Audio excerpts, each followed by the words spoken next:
إن الحمد لله نحمده ونستعينه ونستغفره ونؤمن به ونتوكل عليه ونعوذ بالله من شرور أنفسنا ومن سيئات أعمالنا من يهده الله فلا مضل له ومن يضلله فلا هادي له وأشهد أن لا إله إلا الله وأشهد أن محمدا عبده ورسوله فأعوذ بالله السميع العليم من الشيطان الرجيم من همزه ونفخه ونفسه بسم الله الرحمن الرحيم يا أيها الذين آمنوا اتقوا الله حق تقاته ولا تموتن إلا وأنتم مسلمون يا أيها الناس اتقوا ربكم الذي خلقكم من نفس واحدة وخلق منها زوجها وبث منهما رجالا كثيرا ونساء واتقوا الله الذي تساءلون به والأرحام إن الله كان عليكم رقيبا يا أيها الذين آمنوا اتقوا الله وقولوا قولا سديدا يصلح لكم أعمالكم ويغفر لكم ذنوبكم ومن يطع الله ورسوله فقد فاز فوزا عظيما أما بعد فإن خير الحديث كتاب الله وخير الهدي هدي محمد صلى الله عليه وسلم وشر الأمور محدثاتها وكل محدثة بدعة وكل بدعة ضلالة وكل ضلالة في النار وذكر فإن الذكرى تنفع المؤمنين رب اشرح لي صدري ويسر لي أمري واحلل عقدة من لساني يفقهوا قولي۔ تمام قسم کی تعریف رب العالمین کے لیے سزاوار ہے۔ بعدہ درود السلام کا تحفہ اللہ کے حبیب محمد الرسول اللہ صلی اللہ علیہ وسلم پر نازل ہو۔ برائے کرم آپ لوگ سامنے بیٹھیں، جو جتنا اگلی صف میں رہے گا اتنا ہی زیادہ ثواب کا مستحق ہوگا۔ پیچھے والے سامنے آ جائیں، پہلے کی صف پوری کر لیں۔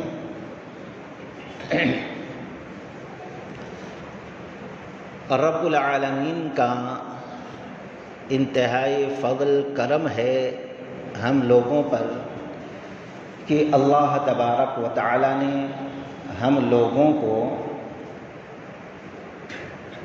چند دنوں کے بعد ایسا مہینہ اور ایسے ایام عطا کرنے والا ہے جو بڑی اہمیت، رحمت اور فضیلت، برکت، مغفرت اور سعادت سے بھرا ہوا ہے۔ سوال یہ پیدا ہوتا ہے کہ ہم اس مہینے کا استقبال کیسے کریں؟ کیا غفلتوں سے بھرے ہوئے حالات میں یہ ایام کو ایسے ہی جانے دیں، یا کہ غفلتوں کے پردوں کو چاک کر کے اللہ تبارک و تعالیٰ کی رحمت، فضیلت، مغفرت، سعادت کو حاصل کرنے کے لیے کوشش کر کے ہم اپنے آپ کو دوزخ سے بچا کر جنت کا مستحق قرار لیں؟ اللہ کے نیک بندے جو تھے، صالح بندے جو تھے، اس مہینے کا استقبال، ان ایام کا استقبال اس طریقے سے کیا کرتے تھے کہ سب سے پہلے وہ اپنے گناہوں کا محاسبہ کرتے تھے کہ اس سے پہلے ہماری زندگیاں کیسے، کتنی نافرمانی، کتنی خطائیں، کتنے گناہ، کتنی معصیت اور کتنی سرکشی اور بغاوت ہم سے سرزد ہوئی ہے۔ ان چیزوں پر نادم ہو کر سچے دل سے توبہ کرتے تھے اور پھر عزم مصمم کرتے تھے، پختہ ارادہ کر لیتے تھے کہ ہم ان ایام کو اللہ تبارک و تعالی کی رضا حاصل کر کے رہیں گے اور اس میں عبادت کر کے اجر ثواب کو سمیٹ لیں گے۔ ان کی کوششیں یہ تھی، ان کی تمنائیں یہ تھی۔ اس مہینے کی، ان ایام کی اللہ کے نبی علیہ السلام نے آنے سے پہلے خبر دی صحابہ اکرام کو۔ کنز العمال کی روایت ہے کہ آپ صلی اللہ علیہ وسلم نے فرمایا جاءکم شہر رمضان، اے لوگو تمہارے اوپر رمضان کا مہینہ آ پڑا ہے، شہر برکہ، اور یہ مہینہ برکت سے بھرا ہوا ہے۔ آج عام طور پر آپ دیکھیں گے ایک جھوٹی موضوع ضعیف روایت بیان کی جاتی ہے کہ رمضان کے مہینے کو 3 حصوں میں تقسیم کیا جاتا ہے، رحمت، پھر مغفرات، پھر دوزخ سے آزادی۔ یہ حدیث ایک دم جھوٹی ہے، ضعیف ہے، اس چیز کو نہ بیان کرنا چاہیے اور نہ سننا چاہیے۔ اس حدیث پر غور کریں کہ اللہ کے نبی علیہ السلام جب رمضان کے مہینے کی خوشخبری دے رہے ہیں تو ساتھ میں یہ بھی کہہ رہے ہیں شہر برکہ، یہ مہینے کے پورے ایام جو ہے برکتوں سے بھرے ہوئے، یغشاکم بھی، اللہ تبارک و تعالیٰ کی رحمت برکت اللہ کے بندوں کو ڈھانپ لیتی ہے۔ فیہ فینزل الرحمہ، اس مہینے میں پورا مہینہ اللہ کی رحمتیں نازل ہوا کرتی ہیں، اللہ رحمتوں کو نازل کرتا رہتا ہے۔ وَيُحِطُّ الْخَطَايَا وَيَسْتَجِيبُ الدُّعَاء فَيَنْظُرُ اللَّهُ، اللہ کے نبی علیہ السلام نے فرمایا کہ اے لوگو تمہارے اوپر رمضان کا مہینہ آ گیا، یہ مہینہ رحمت والا ہے، اللہ کی رحمت ڈھانپ لیتی ہے اللہ کے بندوں کو، اور اللہ کی یہ رحمت ایک دن، 2 دن، 1 دہا 2 دانی، بلکہ پورے مہینے کے ایام میں رحمتوں کا نزول ہوتا ہے۔ وَيَحُطُّ الْخَطَايَا، اور بندے کے جتنے بھی گناہ ہیں سارے گناہ کو اللہ ہر دن بخشتا چلے جاتا ہے، ایک دہے میں نہیں بلکہ پورے ایام میں وَيَحُطُّ الْخَطَايَا، اس کے گناہوں کو مٹاتا جاتا ہے۔ وَيَسْتَجِيبُ الدُّعَاء، اور اس کے ساری جائز دعاؤں کو اللہ قبول کرتا رہتا ہے۔ فَيَنزِلُ بِهِ، اور پھر اللہ کے نبی علیہ السلام نے فرمایا فَيَنظُرُ اللَّهُ إِلَىٰ تَنَافُسِكُمْ فَيُبَاهِي بِكُمُ الْمَلَائِكَةَ، اللہ تبارک و تعالی اس مہینے میں اپنے بندوں کے جوش خروش جذبے کو دیکھتا ہے کہ میرا بندہ اس مہینے میں اس کو راضی کرنے والے اعمال کر رہا ہے کہ نہیں، اگر کر رہا ہے فَيُبَاهِي بِكُمُ الْمَلَائِكَةَ، اللہ فرشتوں پر متوجہ ہوتا اور اپنے اس بندے پر فخر کرتا جو اس مہینے میں جوش اور خروش سے عبادت کرتا رہتا ہے۔ پھر اللہ کے نبی علیہ السلام نے آگے فرمایا کہ اے لوگو اپنے جذبات کو، اپنے شوق کو اللہ کو دکھاؤ تاکہ اللہ خوش ہو کر فرشتوں پر فخر کرے کہ میرا بندہ ایسی کوشش کرنے والا ہے۔ پھر آگے اللہ کے نبی علیہ السلام نے فرمایا کہ ان الشقی، وہ بڑا ہی بدبخت ہے، فی رحمت اللہ، جو اس مہینے کے اندر بھی اللہ کی رحمت کو حاصل نہ کر سکا۔ اللہ کے نبی علیہ السلام نے اس کو شقی کہا، بدبخت کہا، برا انسان کہا۔ شقیق مانے انتہائی برا، کمینہ، ذلیل، بڑا بدبخت ہے جو اس مہینے کو پا کر بھی یہ ساری فضیلتوں کو حاصل نہیں کیا۔ اور پھر وہ مشہور معروف حدیث اپنے سامنے رکھے جس کو امام مسلم، امام نسائی، امام ابن ماجہ، امام احمد بن حنبل، امام بہقی اور دوسرے سارے محدثین نے کچھ الفاظ کے کمی بیشی کے ساتھ نقل کیا ہے۔ راوی حافظ الحدیث ابو ہریرہ رضی اللہ تعالیٰ عنہ وہ کہتے ہیں کہ اللہ کے نبی علیہ السلام ممبر پہ چڑھے، لمبی حدیث مشہور، اس کا دوسرا جملہ یہ الرغیم انف دخل علیہ رمضان فلم یغفر له فقلت آمین۔ اللہ کے نبی علیہ السلام ممبر پہ چڑھ رہے ہیں اور آپ نے تینوں سیڑھیوں پہ چڑھتے ہوئے آمین کہا۔ صحابہ اکرام کو تعجب ہوا، کبھی ابھی تک آپ ممبر پہ چڑھتے ہوئے آمین نہیں کہے، وجہ کیا ہے؟ آپ سے سوال کیا گیا۔ اللہ کے نبی علیہ السلام نے فرمایا ہاں، میں جب ممبر کی طرف پڑھا جبریل امین اللہ کے جانب سے آئے اور پھر آپ نے کہا کہ اے نبی راغیم انفو، اس شخص کی ناک کو خاک آلود کر دے، یعنی اللہ اس کو ذلیل رسوا کر دے۔ ہم اپنی زبان میں بھی کہتے ہیں اپنے اولاد سے، کیا ناک کو مٹی میں ملا دیا، ناک کٹا دیا۔ وہاں اللہ کے نبی علیہ السلام کے سامنے جبریل امی آتے ہیں، راغیم انف، اے نبی سنیے، میں اللہ کے جانب سے آ رہا ہوں، اللہ تعالیٰ نے مجھے اجازت دیا ہے میں بددعا کروں اس شخص کے لیے کہ اس کی ناک خاک آلود ہو جائے۔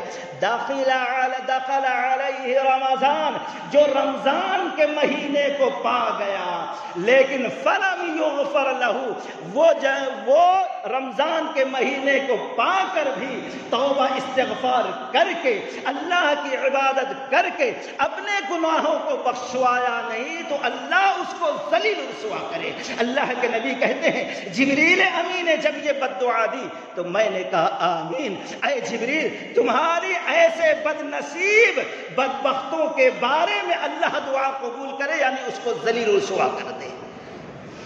تو غور کریں دوستو، ایسے ایام چند دنوں کے بعد ہمارے اوپر آ رہے ہیں، اگر ہم اس کو صحیح طور پر نہ گزارے، نبی کے سنت کے مطابق، آپ کے طریقے کے مطابق، تو ذلت دنیا کے اندر بھی آج ہمارے اوپر مسلط ہے، مرنے کے بعد بھی یہ ذلت ہمارا پیچھا چھوڑنے والی نہیں ہے۔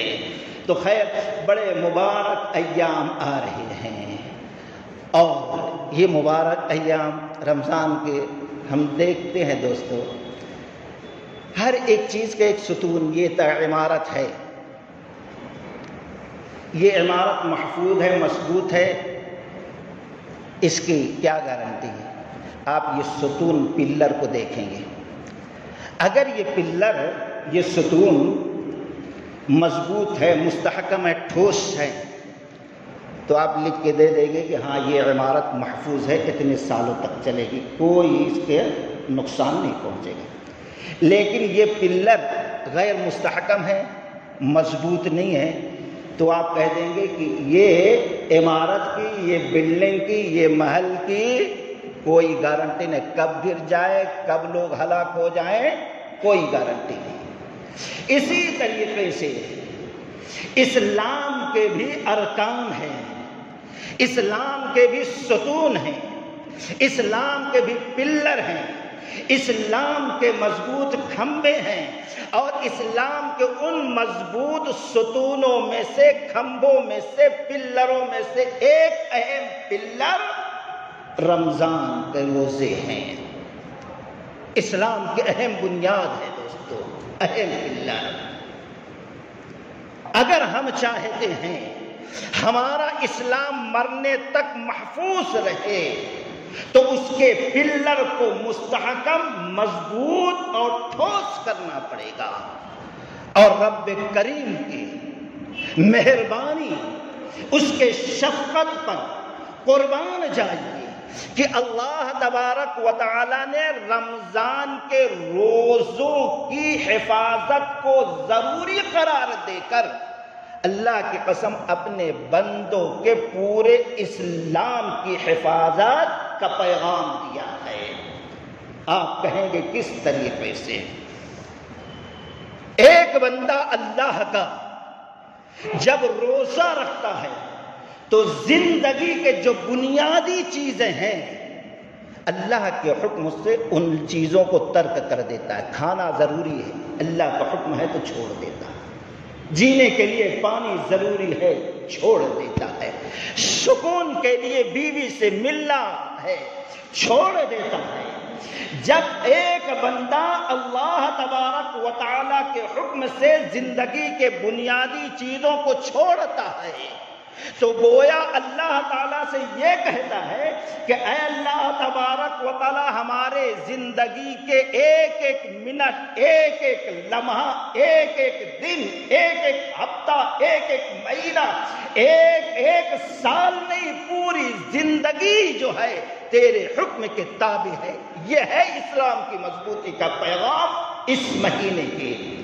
لیکن کس کا اسلام مضبوط ہوگا؟ سوال یہ پیدا ہو۔ ہر روزے رکھنے والے کا نہ روزہ قبول ہوتا ہے اور نہ اسلام مضبوط ہوتا، نہ اسلام کا پلر مضبوط ہوتا ہے۔ اس مہینے کے مخصوص اعمال کیا ہیں، ہم اس پر نظر ڈالیں۔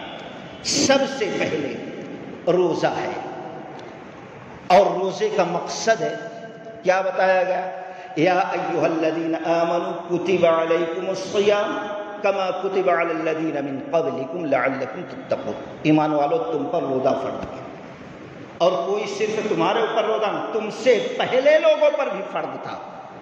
اور مقصد روزہ کیا ہے؟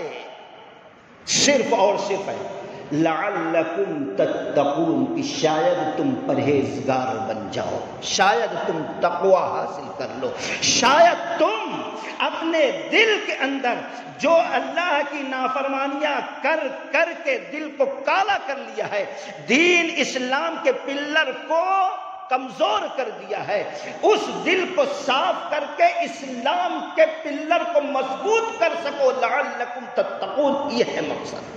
اب اگر کوئی روزہ رکھتا ہے، مشہور معروف حدیث ہے، روزہ کب سے پہلے شروع ہو وہ دیکھیں کہ اختلاف بہت ہے۔ آج رمضان شروع ہوتے 29 کی تاریخ آتے ہی چاند دکھا نہیں دکھا، سعودیہ میں ہو گیا۔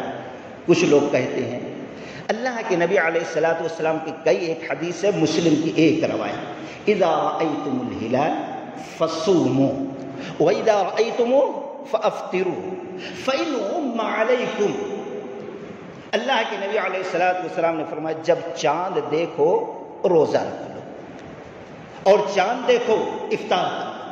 فإن غم، اگر 29 تاریخ کو رمضان شروع ہو رہا ہے یا رمضان ختم ہو رہا ہے، اگر آلود ہے آسمان، تو اللہ کے نبی علیہ الصلوۃ والسلام نے فرمایا 30 یوما، 30 دن مکمل کر لو، اختلاف ختم۔ چاند دیکھ کر روزہ رکھو، چاند دیکھ کر روزہ توڑ دو۔ اگر ابر ہے، چاند نہیں دکھ رہا ہے، تو زیادہ بھاگ دوڑ کرنے کی کوشش نہ کرو، بس 30 دن پورا کر لو، اس کے بعد چاند کی ضرورت نہیں، عید پڑھ لو یا رمضان شروع کر دو۔ واضح مسئلہ ہے۔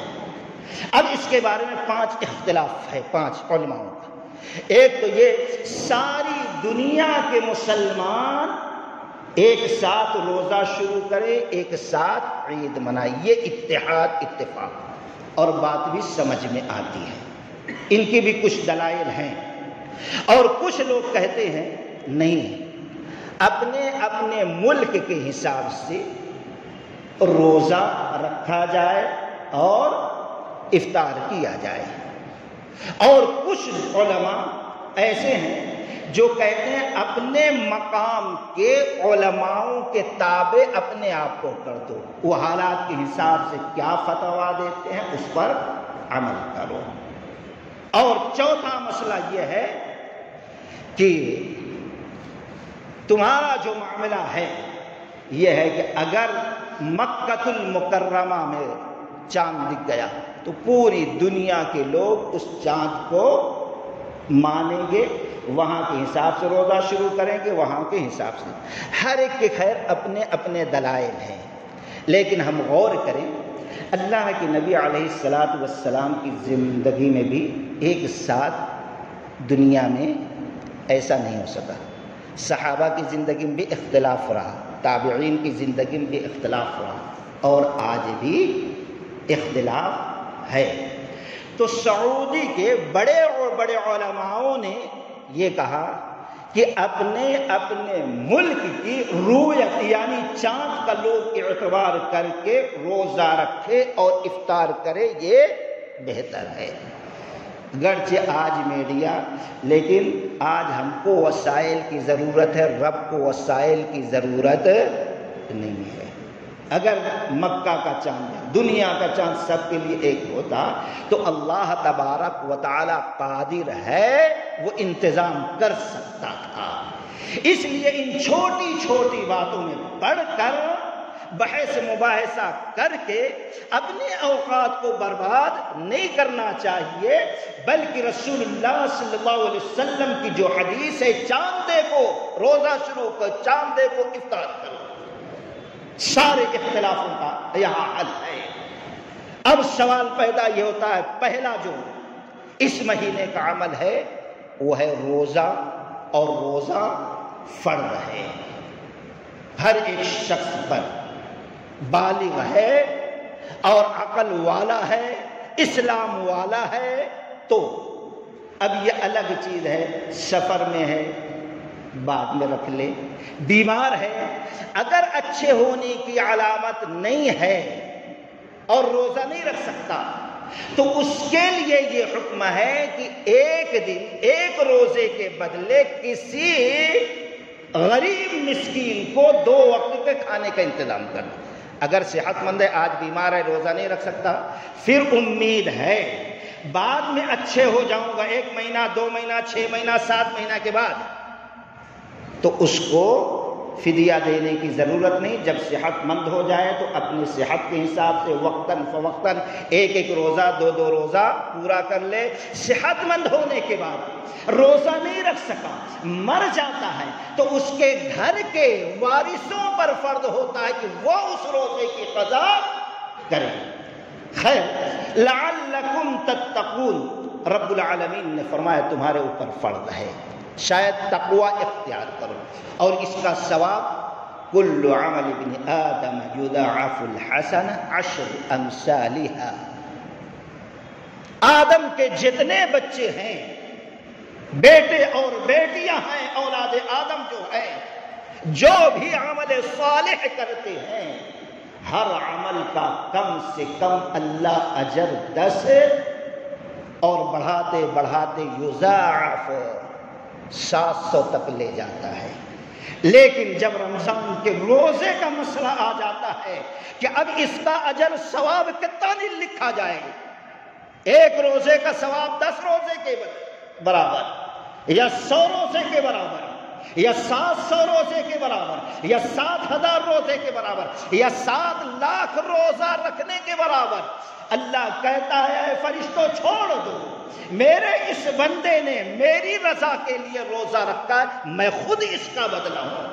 یعنی اب تمہیں ضرورت نہیں ہے اس کے لیے حد قائم کرنے کی کتنا اجر ثواب ملے گا، اللہ کہتا ہے میں ہی اس کا بدلہ ہوں، یعنی میں اپنے آپ سے خود اس کو اس کا اجر اور ثواب عطا کروں گا۔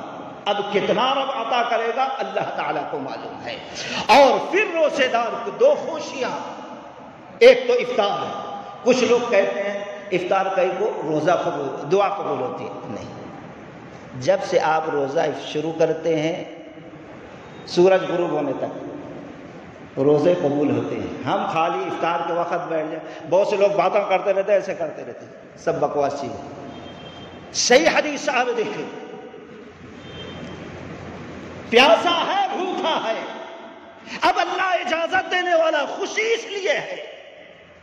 اور پھر دوسری خوشی، جب رب کا سامنا ہوگا، رب سے ملاقات ہوگی، اللہ کس انداز میں، کس نقشے میں، کتنی عزت سے، کتنی محبت، کتنے وقار کے ساتھ اس کو کیا اجر عطا فرمائے گا، کیا مقام عطا کرے گا، رب جانے، رب کے سوا کوئی نہ جانے۔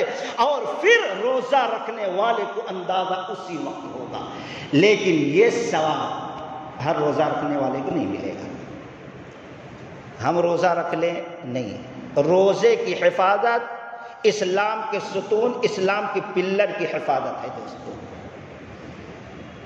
اور پھر وہ حدیث جس کو امام بخاری رحمۃ اللہ علیہ نے نقل کیا، اس پر غور کریں۔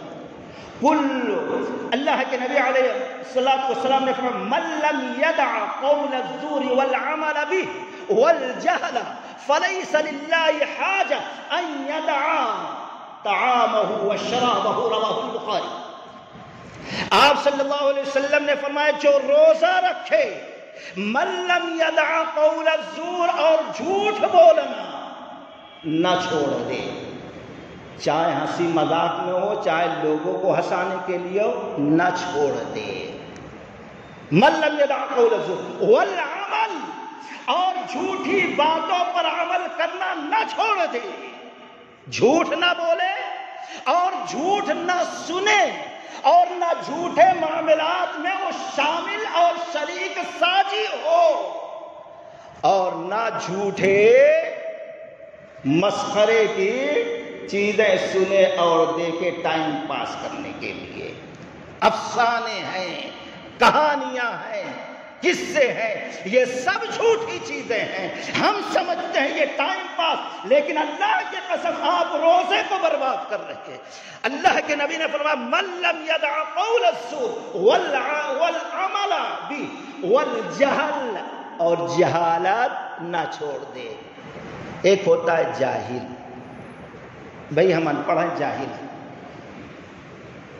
ہم ان پڑھ ہیں، جاہل، سمجھ میں آتا ہے، جاہل ہے سمجھاؤ تو سمجھ جائے گا، لیکن جو جان بوجھ کر بدمعاشی کرتا ہے اس کو کہتے ہیں جہالت۔ ابو جہل کا اس کو معلوم نہیں تھا اللہ کے نبی علیہ الصلوۃ والسلام سچے رسول ہیں، خوب اچھی طریقے سے جانتا ہے۔ اس کو معلوم نہیں تھا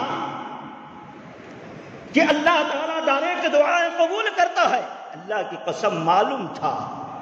اسی لیے جب غزوہ بدر کی بات آئی تو جا کر 360 بتوں کی طرف سے لڑنے جا رہا تھا، ان کی حفاظت کے لیے جا رہا تھا، ان کے سامنے سروں کو جھکاتا تھا، لیکن اللہ کی قسم یقین تھا ڈائریکٹ رب دعا قبول کرتا، اس کا علم تھا، اس بات سے وہ جاہل نہیں تھا۔ قرآن اس بات کی گواہی دیتا ہے۔ آپ سورہ انفال دیکھیے، فَأَمْطَرْنَا عَلَيْهِمْ حِجَارَةً مِّنَ السَّمَاءِ أَوْ ائْتِنَا بِعَذَابٍ أَلِيمٍ۔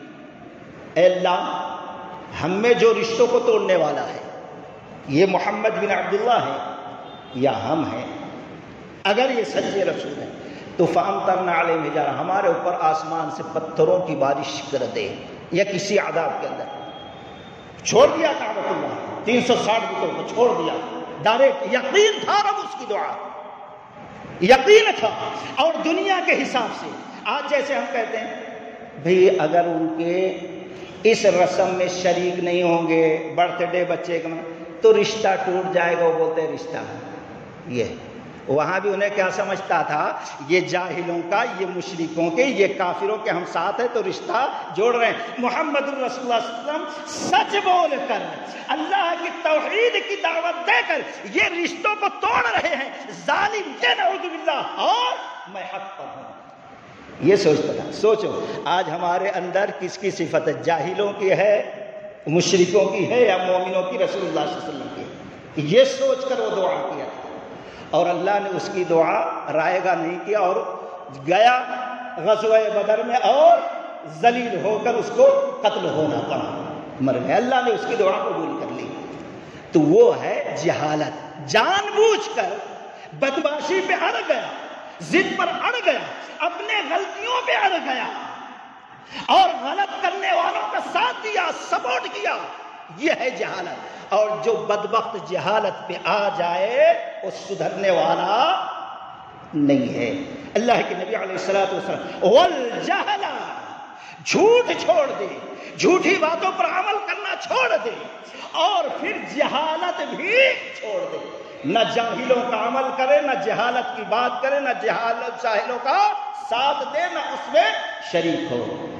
اگر ایسا نہیں کرتا، نہ جھوٹ بولتا ہے، چھوڑتا ہے، نہ جھوٹی باتوں پر عمل کرنا چھوڑتا ہے اور نہ جہالت چھوڑتا ہے، فَلَيْسَ لِلَّهِ حَاجَةٌ أَن يَدَعَ طَعَامَهُ، تو اللہ کو ضرورت نہیں ہے، اللہ کو کوئی حاجت نہیں ہے کس چیز کی؟ أَن يَدَعَ طَعَامَهُ وَشَرَابَهُ، یہ کہ تو دن بھر نہ کھائے، کھانا چھوڑ دے، پانی پینا چھوڑ دے، اپنے اوپر ظلم کرے، نہیں ضرورت ہے۔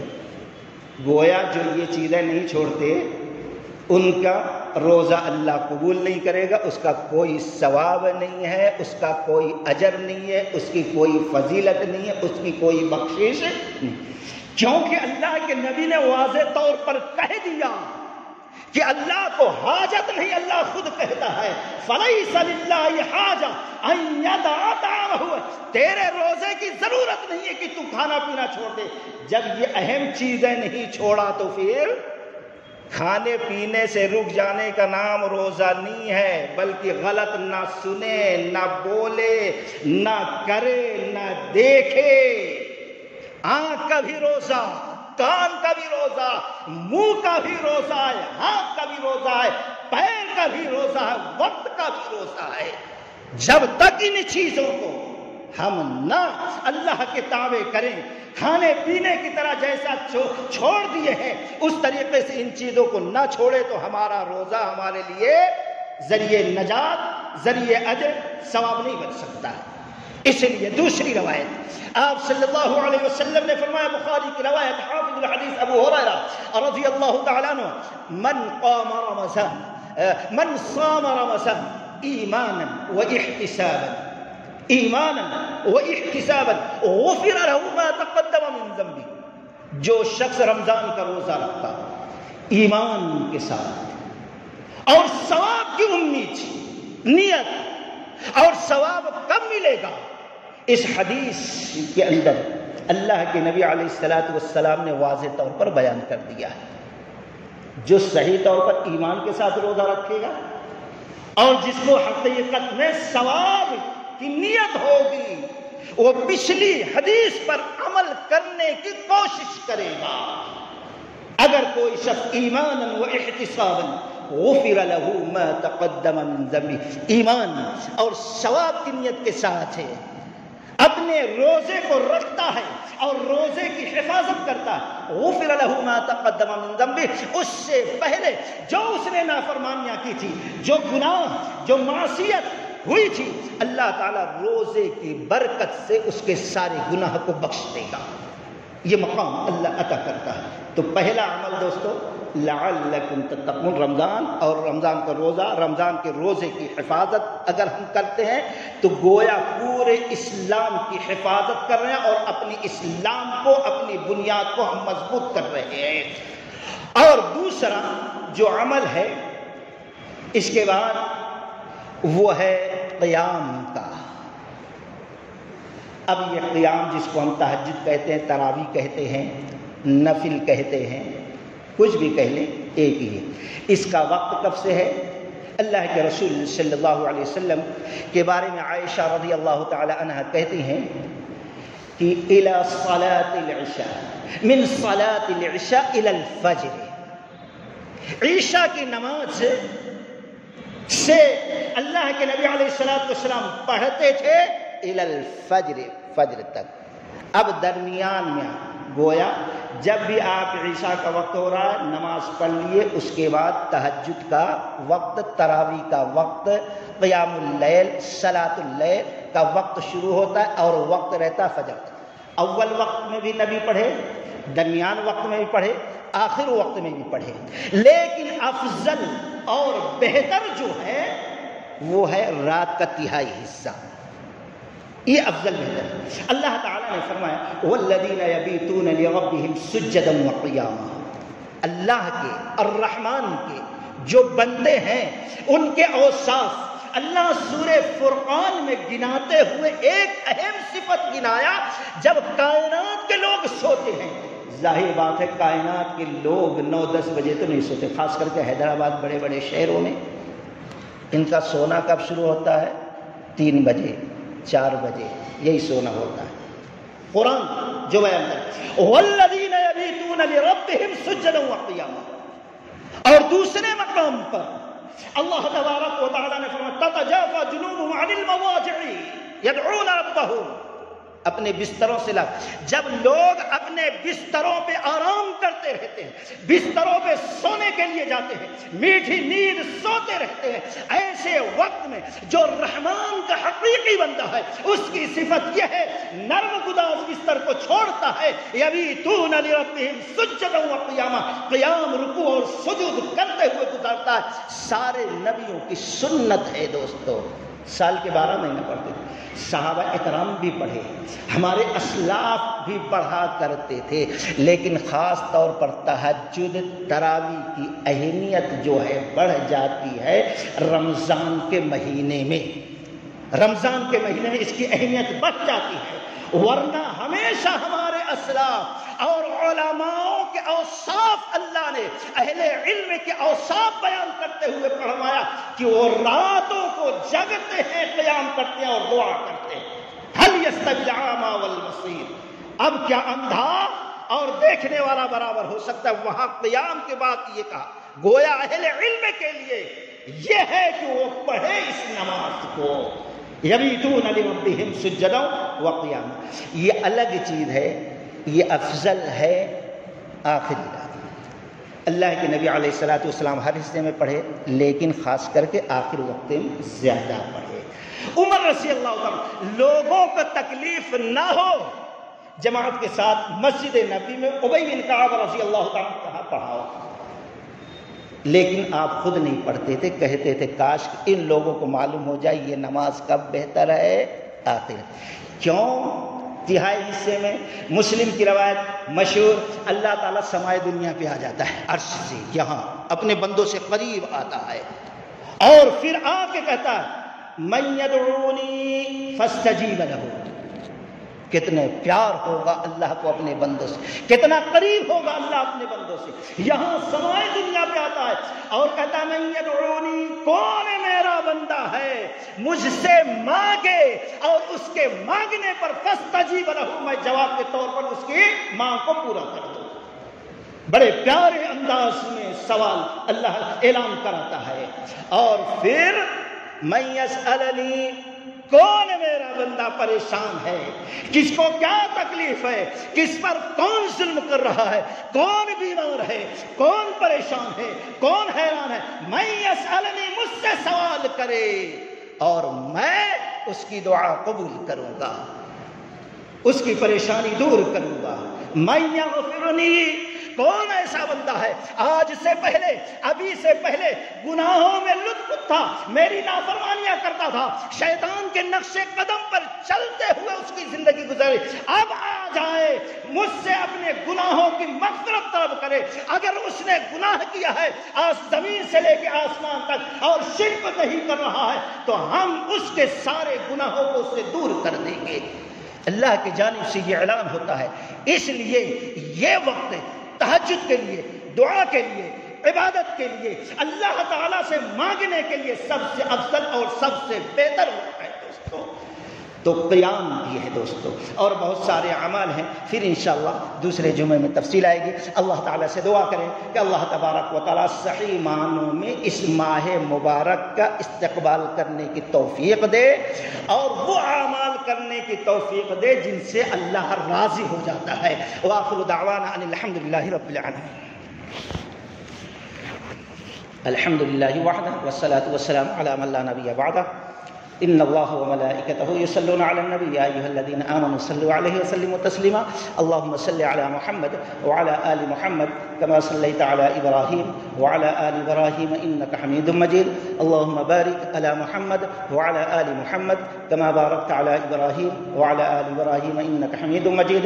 إن الله يأمر بالعدل والإحسان وإيتاء ذي القربى وينهى عن الفحشاء والمنكر والبغي يعظكم لعلكم تذكرون۔ اذكروا الله يذكركم وادعوه يستجب لكم ولذكر الله تعالى أكبر۔ السلام